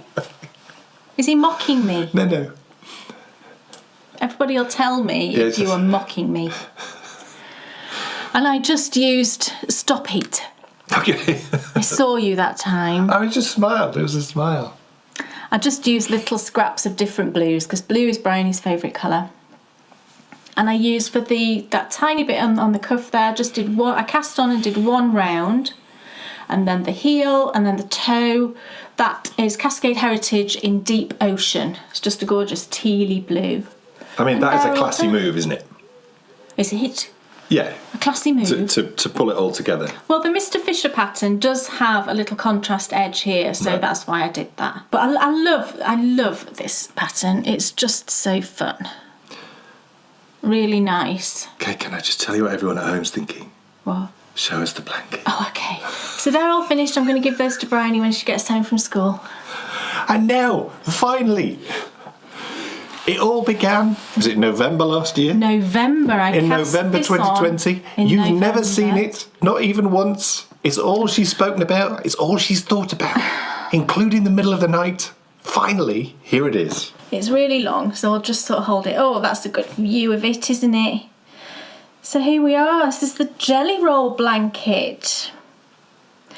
So obviously the inspiration, I say obviously, but I think a lot of you out there will realise the inspiration, and because of the name, the inspiration for this blanket is a Jelly Roll quilt. Now, if you don't know what a Jelly Roll is, I've got one here. Here's one I made earlier. This one's lovely, actually. This is a Kona Cotton Solids new pastel palette. Isn't that lovely? Look at the colours. So this is a Jelly Roll of fabric. They're 2.5 inch, I think. Yeah, 2.5 inch strips. And the idea is with these that what you do is you seam all of the strips together on the short edges and you make a big, long, massive, long strip of all of it. And then you somehow magically make that into a quilt top. I'm not exactly sure how, but I know there'll be tons of videos out there, I know. And people do these as a race, don't they? A Jelly Roll quilt race, to see how quick they can actually create a quilt top. It is really quick, as I understand it, in terms of quilting, and really fun. And I got this one because I thought, oh, do you know, I would like to have a go at that sometime. And the colours are just beautiful. Look at all those pastel colours. Aren't they gorgeous? So that was the inspiration. And I was just kind of looking through quilt patterns and I saw this and I thought, I wonder if anybody's ever done that. You know, just done a knit it instead of sewing it. And I looked around and I had a search and I couldn't find a knitted version of it. So I thought, do you know what? I'm going to do that. So I did some swatching and some practicing on how to, because there's no seaming with this, no seaming at all. The strips are added as you go. So is there any seaming in like a mitered square blanket? No, there's no seaming in a mitered square Sorry, blanket. I was just being thick. No, but in some blankets there are seaming. Like a log cabin. Log cabin blanket is seamed, isn't it? Stitch in time blanket. Stitch in time is seamed. Yeah, there's lots of different blanket designs where you do have seaming. And crochet, there's a lot of crochet blankets as well as seamed, aren't they? Right. This is not seamed. There's no seaming whatsoever. You do all the strips, you add them as you go, and then you finish with this lovely little I-cord border, which made me think of the binding that you put onto a quilt. And it's just a delicate little edging. And I just used a neutral colour, but you could, use a real pop of colour as that, because I know some people do that with bindings. They had like a real pop of colour. And I used leftovers and mini skeins, all of fingering weight yarn, but you can use whatever weight of yarn you want. I know one of my testers is knitting a DK version as well. As long as you remain consistent through the whole blanket, if you've got tons of worsted weight leftovers, you can use that, absolutely. Just need to change your needle size, to accommodate. Use whatever weight of yarn you want, but a lot of us out there, don't we? We have lots of mini skeins, lots of leftovers from sock projects and shawls and everything else. So doing it in fingering weight made sense to me. And what I did with mine was each strip has a colour theme. So I started with the pink and I just used lots of different colours of pink, and then went on to green and then purple and then yellow, then blue. So each of the strips has a colour theme, but it's just all different sort of shades of that colour. You don't have to do that. It can be completely random. Use whatever scraps you want. You could, I think, using self-striping yarn would be really fun, you know, if you've got leftovers of that, because each of the sections would self-stripe, wouldn't they? And that would look really fun. I think an opal version with, like, do you know the minis? I've got loads of minis, and I actually did start one in opal. Just all those little minis, you know, I think that would look amazing. There's so many different options, really. You know, you could do a rainbow. It's your imagination, and you do with it as you please, really. So the way that it's attached is you get these lovely little slip stitches running all the way down here. So it's really, you get these really pretty line in between each colours. And then on the back, it's just really lovely and smooth. You know, just perfectly smooth on the back and really neat and tidy. And mine's just like a lap size, and I used about 650 grams of yarn, something like that. It's all in the pattern. It's all described in the pattern. But you just make it as big as you want. You know, you start that first strip and you knit the first strip as long as you want the blanket, and then just carry on. And you can also, you know, if you're knitting pink, say, and you're like, oh, I'm a bit fed up of knitting pink, I want to knit a different colour, or however you want to do it, you can just pop those stitches on hold and just start another strip. So it could be you've got, you know, 3, 4, 5 strips on the go all at the same time, and you're swapping and changing between each one. Really, it's a movable feast. You can do whatever you like with it. But I love it. You know, I think it's fun. It's really straightforward to knit. There are, within the pattern, there's lots of notes. There's a full page of notes just with sort of my experience of knitting it, just giving you hints and tips and things like that. And then there's 4 video tutorials within the pattern showing you all of the different techniques. So it shows you, first of all, how to knit the strips. And then there's the bind off. There is the I-cord border, and then there's weaving in ends.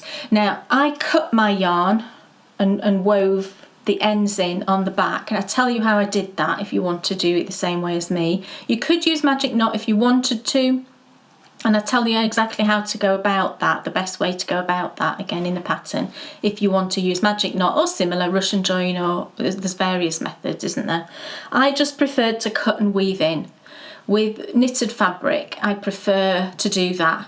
Crochet, I'm quite happy to do magic knot because it really disguises it, but I did do it a couple of times on the blanket, and I could just feel the knot, and it just kind of, I thought, no, I don't want to do that. I'd rather cut and weave in, and then it's completely invisible.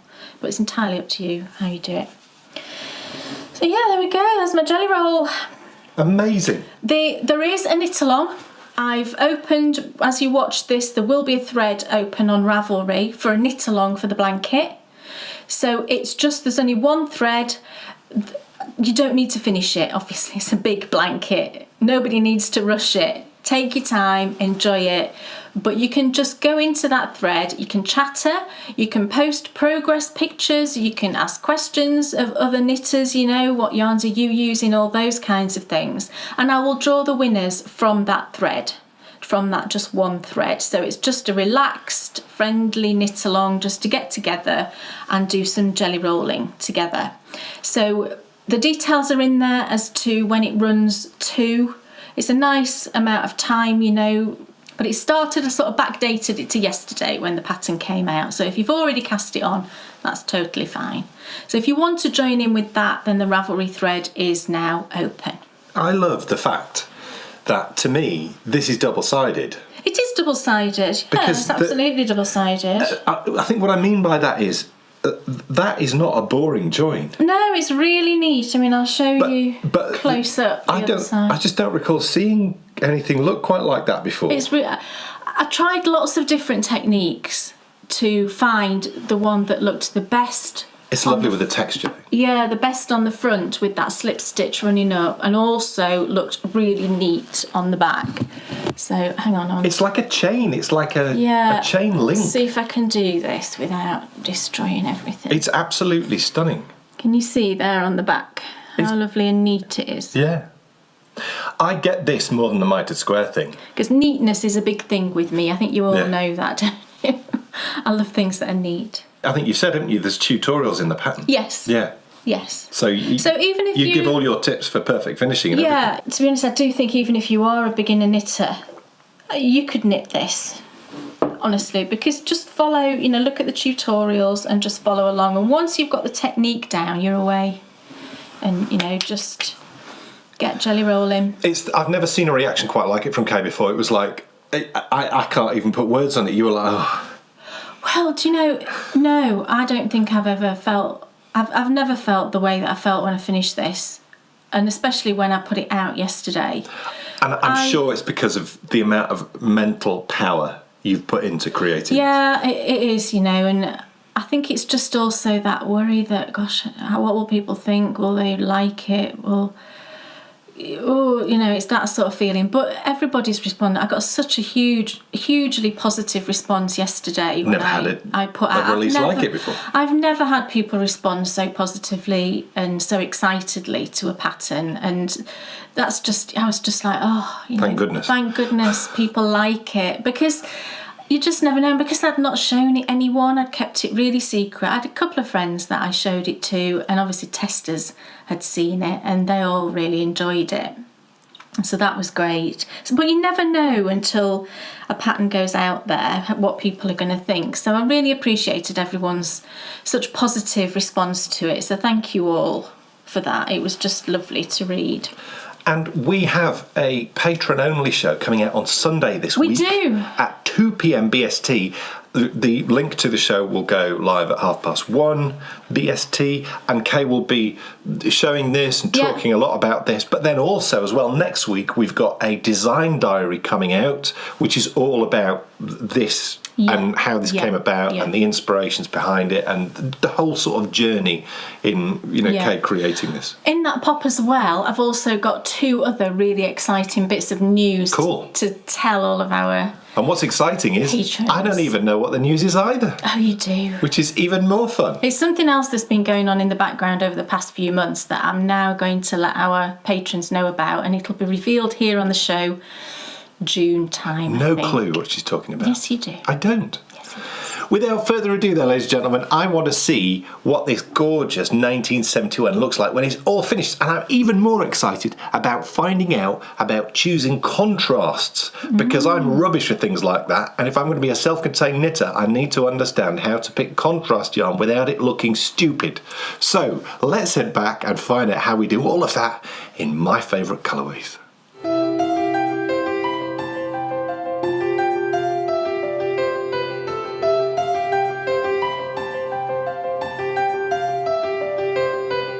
Welcome back everyone to part 2 of My Favourite Colourways. Our yarn has now cooled down in the pot.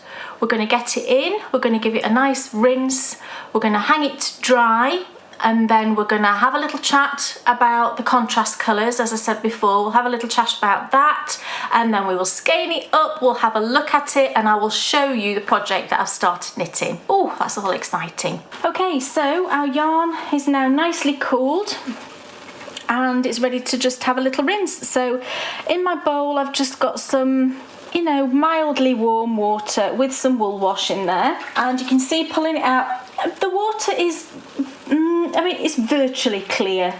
It's got just a very hint of pink, but that's fine. You do find that those really intense colours do sometimes leave a tiny bit, but really it's essentially clear, which is great. So I'm just going to give it a drop in and a nice little bath. You can leave it hanging out in there for 10 minutes or so if you want to. I just tend to sort of give it a gentle little move around just to remove any residual tiny bits of dye and also to get rid of that citric acid. You can see the water is lovely and clear, so that's great. We know that our dye has fully adhered, is that the right word, to the yarn. It looks lovely and variegated. It really is a full rainbow of colours. So I'm just going to leave that now for 10 minutes or so just to fully get rid of all those excess little bits, and then I'm going to put it out on the line. I mean, it's a decent day today actually. It might dry on the line, but just to speed things up, I'll probably pop it in front of a fan like I normally do.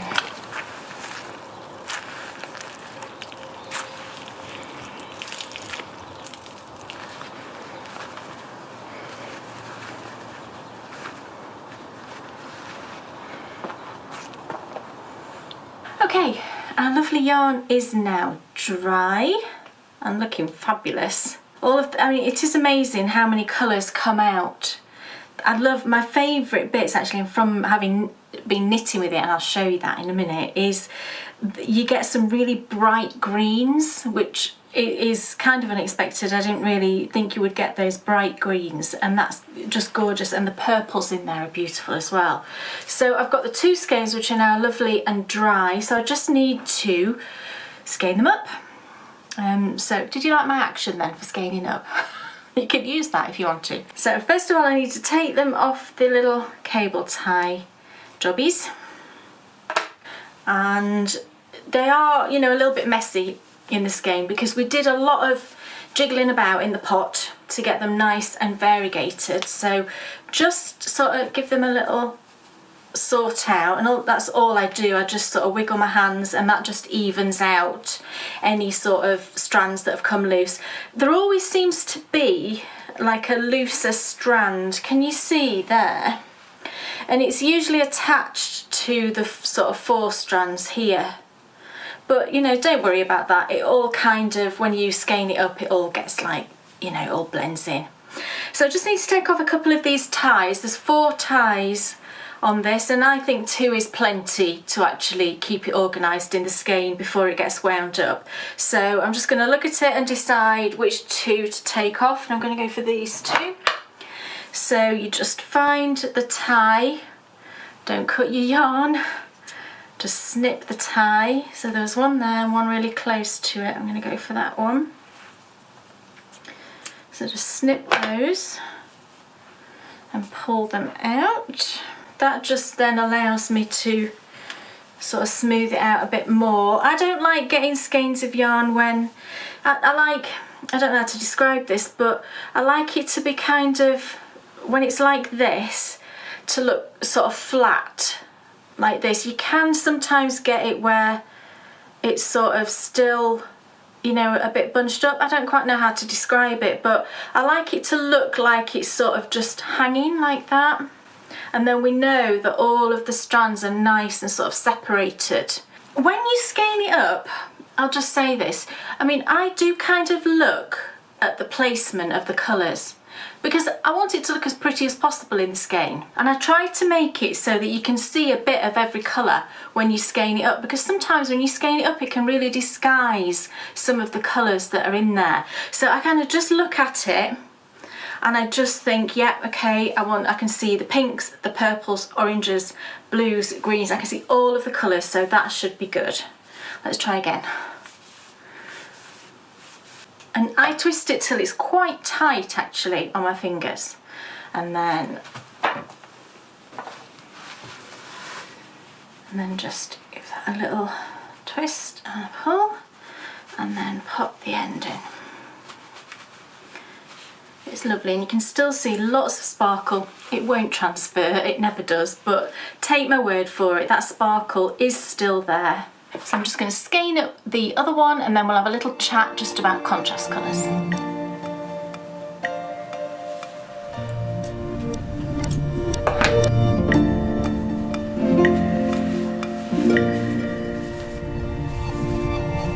Okay, so there's our 2 gorgeous skeins of 1971.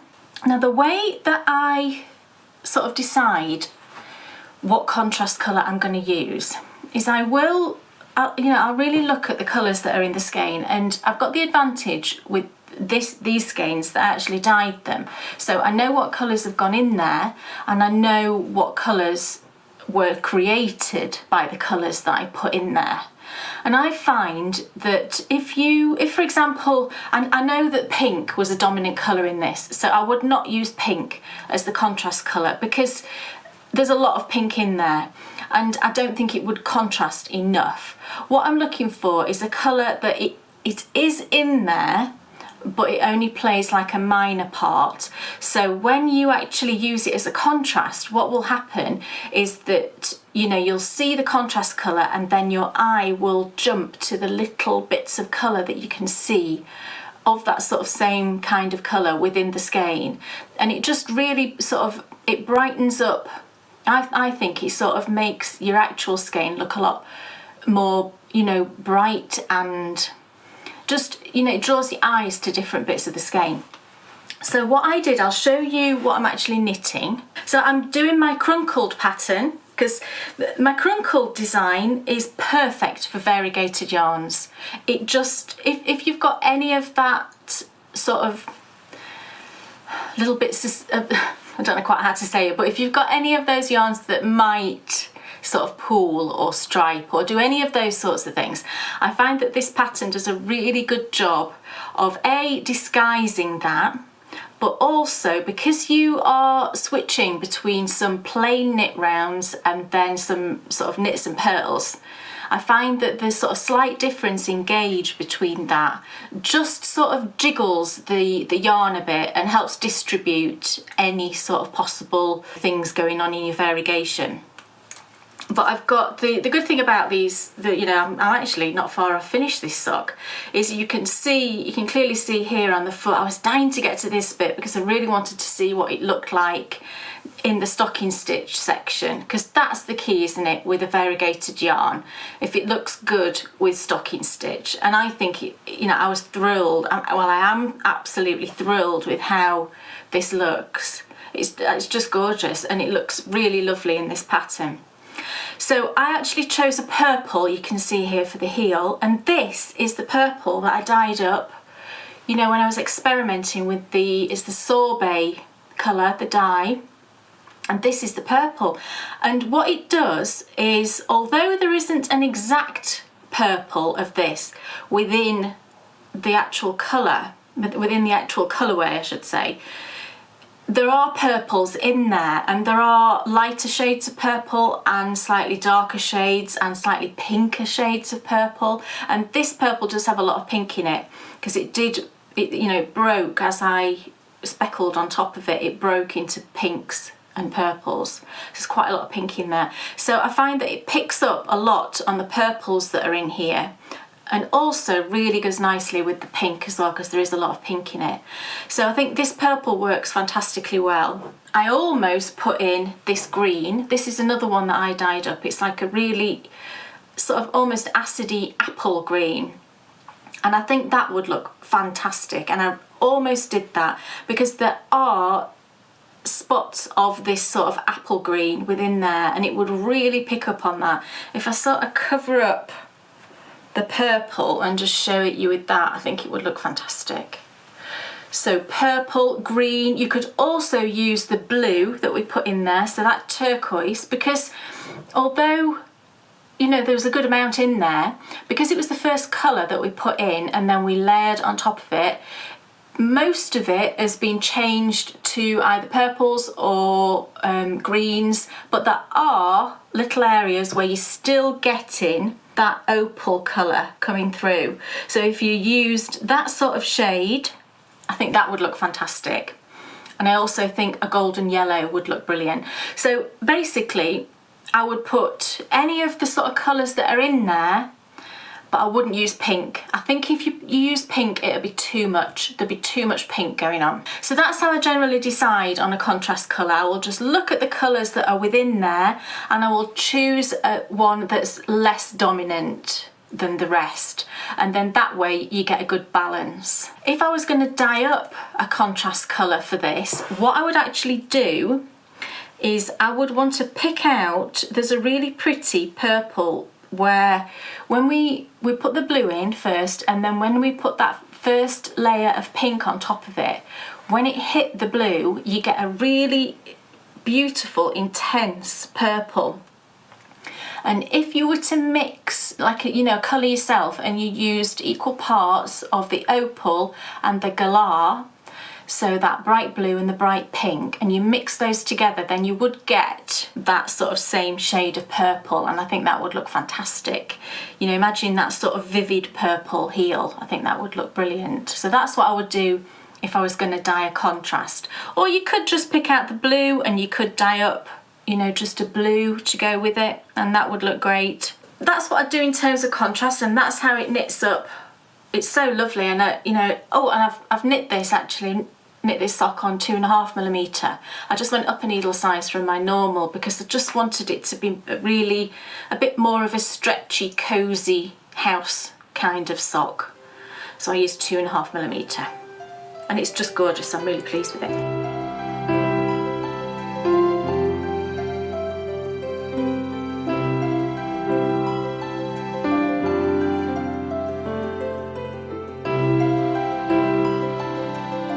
So there we go, that's our lovely 1971 yarn. It's just gorgeous, I love it. It's pink and fun and sparkly, nothing better. So I'm going to go off and knit some more on that lovely sock, and I will see you next time for more My Favourite Colourways.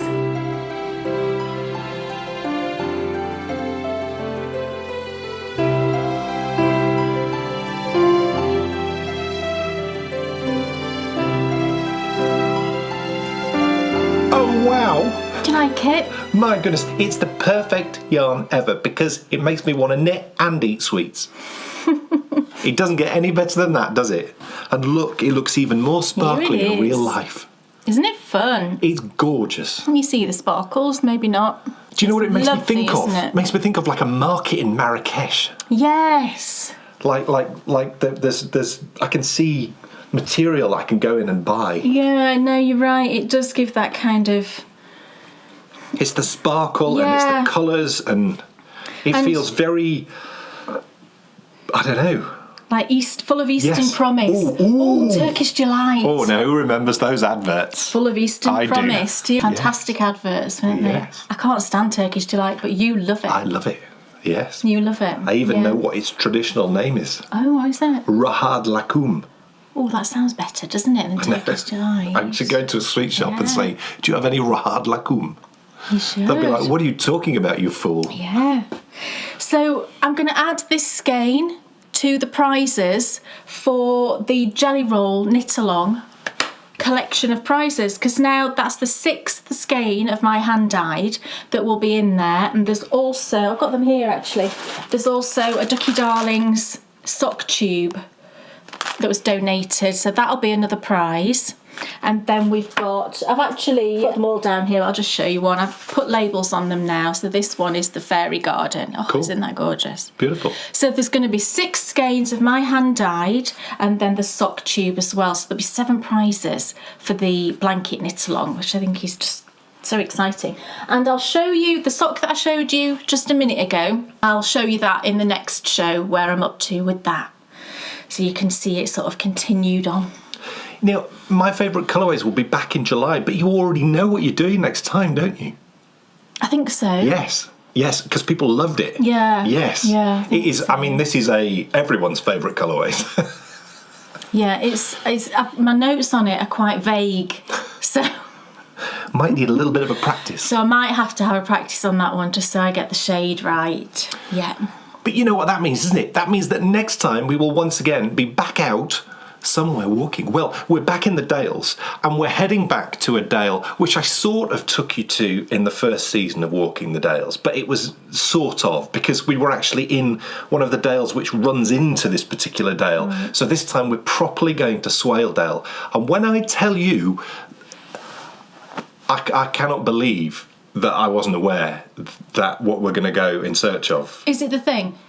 Well, I'll tell you, it's an Iron Age hill fort. Look, cool. Whether you know or you don't know what that is, be excited. I love a hill fort. Be excited because not only is this hill fort cool just because it's a hill fort, there's also in the world there is not another one like this. Really? Yeah. Wow. I mean, this is groundbreaking, crazy, amazing stuff. The amount of people that the sources I found online saying if anyone went and actually dug this place, it would be probably one of the most important sites in the whole of Great Britain, and a site with potential world importance. And I just dropped on it by accident. It's going to be the most amazing walk in a really traditional, proper Yorkshire Dale. Really, it's the first time we're going to go picture perfect postcard Yorkshire Dale walk. So that's to come next time. Brilliant. Right now, though, it's time for the Endy Bits. And let's get down to business, because last episode we started a little prize draw. It was very much a drop of the hat, spot the ball style. Spot the ball. I used to do that. So did my gran. Yeah, my dad used to do it, but I used to sometimes choose it. Oh, my gran had let me have a go to it. My granddad actually first, and then. So the question we asked was, and I'll try and say it right, what pattern is pictured on page 23 of issue 30 of our magazine Knitability? And the wonderful thing about this was we opened this up to everyone. So for that first weekend, even non-patrons could access Knitability. Yeah. Now, it was the hippo, wasn't it? yes, you've just given away the answer. I was just about to say the answer. Oh, brilliant. I'm sorry. answer I didn't know you were going to say the answer. Of course I was. The answer was Roxy the hippo. But what I loved about this competition, one of the reasons why we don't do this style of competition a lot is it's just not nice when you don't win, isn't it? And we like to, we're very much all-inclusive here at the Bakery Bears. But for everyone who's not a Bakery Bear patron, you sort of won anyway, didn't you? Because you got access to Knitability for an issue. Yeah. So I'll just shut up and announce the winners. So who wins this amazing prize from the wonderful Lauren at Lolo Did It? It's full of gorgeous, wonderful things, and she's going to post it straight to your door. Yep. The winners, there's 3 of them in total. This is the first prize. Then there is the Swish and Flick Collective, and then there is Kay's brand new Jelly Roll pattern. The first person wins the Lolo Did It prize, and it is a man. A man? Random number winners, and the first person came out was a man, and his name is David Wolfe. What a fantastic name. Congratulations, well David. done, David. I'll be getting in touch with you. Mr. Wolfe, what a great name. Because I need your address, because Lauren will need to know where to send it. So I'll be getting in touch with you to let you know that you've won, and then Lauren will get it sent straight out to you. So David, congratulations. Well done. Who won the Swish and Flick Collective? Now, I was slightly perturbed when this name came out because I genuinely thought, how am I going to say this right? Random number drew the most challenging name, I think, of all the 400 entries. But I'm going to do my best. Go on, and I really want to know it. where you're from. I'd love to know where you're from. The name of this person is Satu Ruokamu. It sounds Hawaiian. All I know is I want that to be my name. Fabulous. It's a bit better than Dan Jones, isn't it? Imagine if my name was Satu Ruokamu. That'd be amazing, wouldn't it? That'd be so cool. Satu, you have won the Swish and Flick Collective. Well done. I'll be dropping you an email to ask you what your Ravelry name is. And Kay will then gift that to you. Yep. And then the third winner of the Jelly Roll pattern is someone who we know well. We know this person. Not personally. No, but we know her.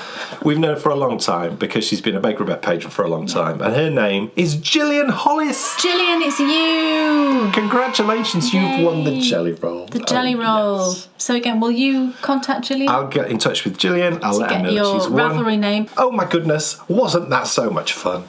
Yay. We're so sorry for all the people who didn't win. Oh, I'm sorry if you didn't win. I hope you had fun. It's horrible, isn't it, that there I can know. only be 3 winners. I know. I wish there could be more. But we have more competitions coming up, don't we? We've got the lovely Jelly Roll Knit Along where you can win. Of course, we've got the ongoing Amazonian Warrior Challenge where you can win wonderful things. So there's always something going on. So sorry if you didn't win, but hope you had fun in joining. Now, YouTube. As I mentioned at the start of the show, you may have noticed that YouTube, since November last year, has started putting a lot more adverts onto videos. And you may have thought that this was people who were turning on those adverts and making money from it. It wasn't. YouTube now have changed their policies so that they have the right to monetize any or all content that appears on their platform. And that is without speaking to the people who are publishing that content. So if I publish something onto YouTube, YouTube can turn on adverts and make money from it. Now, when we started Bakery Bear Productions, one of the cornerstones, and it still is, one of the cornerstones of our beliefs is quality programming with no adverts. So that creates for us a bit of a problem. Now, the first thing I'm going to say straight off is we're not going to stop publishing the show on YouTube. No. So don't panic. But at the moment, we have no idea what YouTube are going to do come the 1st of June. It may immediately get turned on and there may be adverts everywhere. It may be that we have a certain amount of control. They're being very cagey in, I really can't find out what's going on. So we've had to do something about this. And to be honest, I think it's something that we should have done a long time ago anyway, because we're a professional production company and relying on YouTube essentially as our main sort of platform that we broadcast, because, let's be honest, we don't actually pay to broadcast on YouTube. No. So, we can't really comment. We want to, though, be in a position where we have more control. And so we have gone to the next biggest provider who we've made a substantial investment into so that we're able to publish shows on that platform. And we know that there will never be an issue with adverts on that particular platform. Now, what does that mean for you at home watching? Well, you can continue watching on YouTube and just deal with the adverts if you want to. You can go and watch on Apple Podcasts or on the Podbean page, because we also broadcast with no adverts on Podbean and on Apple, but that's in quite a sort of compressed format, so the picture quality is nowhere near as good as what's been on YouTube. But from today's show, Bakery Bear patrons will be able to access all our content the same way they always have done, through our Patreon page, but we're going to be using a new thing like YouTube that's called Vimeo. Now, you may well have heard of Vimeo, you may not have heard of Vimeo, but you don't really need to worry about the name of it, because what I'll tell you is that they're a huge video sharing platform that are used by millions of people, but we pay them to provide you with a really excellent service. And one of those things is there's no adverts. Yeah. So we had to pay them quite a lot of money, but that's something that we wanted to do to really keep secure and sacred the fact, because imagine if we were out walking the Dales, or imagine that we were just doing a My Favourite Colourways and it was right at the point where Kay was about to add another colour and then off we go to commercial. We do not want you to be in that position, because we think that will really ruin the flow and the enjoyment of the show. We've always been against ads, haven't we? Yeah, we're a bit, we'll be honest, we're disappointed. We're very disappointed that YouTube have done this. We don't get any of the ad revenue that they force, that they're going to force on us. They force ads onto your channel, but we don't get any of that revenue.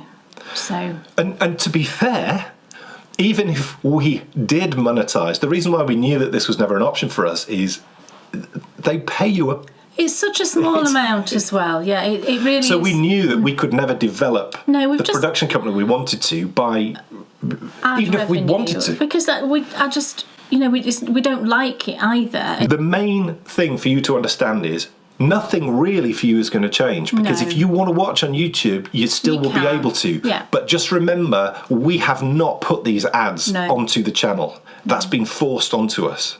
But if you're a Bakery Bear patron, you can now watch everything without any concerns of there ever being an ad on a video streaming service that actually broadcasts with better sound and better video quality than YouTube does.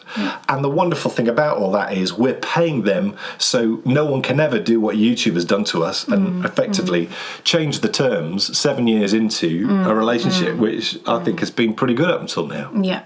So nothing changes really, so no panic, but Bakery Bear patrons from now on, when you watch on Patreon, when you're watching any of our exclusive content, we'll have shared it via Vimeo and not YouTube. I've just got one thing. I've got a little yarn purchase. It's a big yarn purchase. Oh, I spoke about this last time, and I'd ordered some yarn from Moustache Yarn. Can you remember?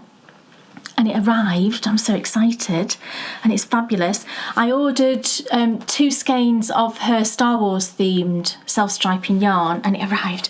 And look, I've got the Boba Fett. The name, she had to change the names, copyright and everything, so this one's actually called the Bounty Hunter, but it's Boba Fett, we all know it is. And this is the one that I've knit with before. Looks exactly the same. I mean, it's brilliant. I can't wait. I know. I'm so excited. So I've got the Bounty Hunter. And I just can't hide it. And you get, I think with this, what you get is 2 50-gram skeins, don't you? They're like identical and they're kind of twisted together. I think that's what it is. Right. And then I also got Han Solo, which is called the Rebel. And it's like his original outfit look with the red and the blue and the grey and gold. Cool. Very exciting. So I've got those ready to start. I think I'd have to do the Han Solo one first because I've done Boba, haven't I, before? Yeah, but I really like that too. I know you really like it. Well, you've got a pair at the moment, haven't you, still? So behave. You'll get what you're given. So very exciting. Wonderful. Ladies and gentlemen, I think that's it, because we've already mentioned that we'll be back with a pop show on Sunday. Yeah. And we'll talk more about the whole YouTube thing and the Vimeo thing and the pop show, as well as obviously talking about loads about the General Blanket. And Kay will be telling you something wonderful and exciting, and I'll be finding out with you, which is even more fun. So thank you so much for watching. Thanks, everyone. Thank you for all your birthday wishes as well. I really appreciated it. And we will see you in 2 weeks for more. See you soon. Bye. Bye. Sitting and knitting, it's Dan and Kay, the bakery prayers. Enthusiasm's not quitting, for Dan and Kay, the bakery prayers. They'll take you to fabulous places, of which their favorites they'll share. You better buy a pattern, get yourself a bakery pair. You'll find yourself in a castle while watching the bakery bears. It never feels like a hassle to sit and watch the bakery bears. What's on your shelf or what's in